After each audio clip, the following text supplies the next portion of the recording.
ফেনীর খবর জানতে চাই, সেখান থেকে যুক্ত হচ্ছে সহকর্মী জহিরুল হক মিলু।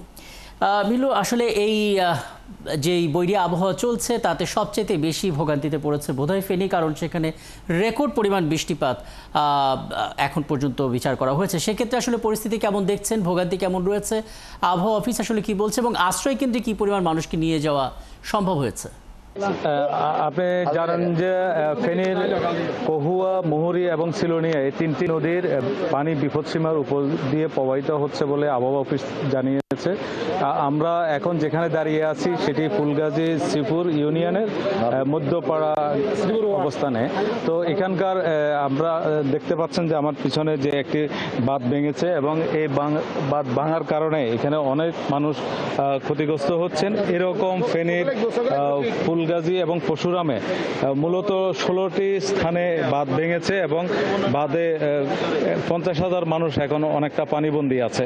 তো গতকালকে প্রশাসনের পক্ষ থেকে 313টি আশ্রয় কেন্দ্র খোলা হয়েছিল এবং সেখানে 350 জন মানুষ আশ্রয় নিয়েছে। তবে সকালবেলা প্রত্যেকে আবার যার যার ঘরে ফিরে গেছে এবং আপনাকে এটুকু জানিয়ে রাখি যে পানি উন্নয়ন বোর্ড বলছে এখানে যে কয়টি বাঁধ ভাঙা হয়েছে পানি কমার সাথে পরে সেখানে নতুন করে বাঁধ তৈরি করা হবে। এবং আমরা যদি আবহাওয়া অফিসের কথা বলি, আবহাওয়া অফিস থেকে জানানো হয়েছে বৃষ্টি কমছে, তবে আরও 2-1 দিন বৃষ্টি প্রবাহমান থাকবে বলে জানিয়েছে। তবে আমি এখন যেটুকু আমরা দেখেছি সকাল থেকে কিন্তু বৃষ্টির পরিমাণ কমছে এবং আমি এখন যেখানে দাঁড়িয়ে আছি সেখানে বাঁধের পাশে জনপ্রতিনিধি যারা ছিল এবং বিএনপির নেতৃবৃন্দ এসেছেন। আমরা এখানকার স্থানীয় 2-1 জন মানুষের সাথে কথা বলতে চাই।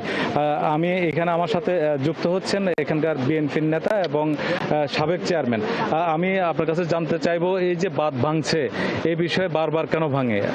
বারবার ভাঙার উদ্দেশ্য হলো এখানে ফুলগাজী উপজেলায় নতুন কিছু না, আমরা আমাদের জন্মের আগ থেকে এগুলা হইতেছে। তো এখানে ভাঙার একটি মাত্র কারণ এই নদীটা ছোট হয়ে গেছে, গাছ গছোয়া এর দুই পাশে নদীটা একদম চিকন হয়ে গেছে, পানি নিষ্কাশনের ব্যবস্থা খুবই কম, পানির যে স্রোতটা এই স্রোতটা যাওয়া খুবই দুর্বিষহ। যদি এগুলা ড্রেজিং করি সঠিকভাবে সঠিক তদারকি করি যদি ব্যবস্থা না নেওয়া হয়, এই বারবারই আমরা এই দুর্ভোগ ফুলগাজীতে মানুষ এই পইতে হবে। আচ্ছা, আপনি তো দুর্যোগ কমিটিতে আছেন, এখন যে মানুষগুলো আটকা পড়েছে এদের ব্যাপারে আপনারা কি পদক্ষেপ নিচ্ছেন? এদের ব্যাপারে গতকালকে কিছু আশ্রয়কেন্দ্রে নেওয়া হয়েছে। আমাদের নেতাকর্মী যারা আছে বাংলাদেশ জাতীয়তাবাদী দলের, ছাত্রদল, যুবদল, স্বেচ্ছাসেবক দল, বিএনপি, এরা সর্বক্ষণ তদারকি করছে এবং আশ্রয়কেন্দ্রে নিয়ে যাইতেছে। এবং ত্রাণের বিষয়টা আমাদের প্রিয় নেতা রফিকুল আলম মজনু ভাই আমাদের বিএনপি অফিসে আমাদের ত্রাণ গত রাত্রে আমরা রাত্রির কারণ দিতে পারি না, স্টক করা হয়েছে। এখন আমরা বিভিন্ন জায়গা চিহ্নিত করে আমরা সেগুলা দিব ইনশাল্লাহ।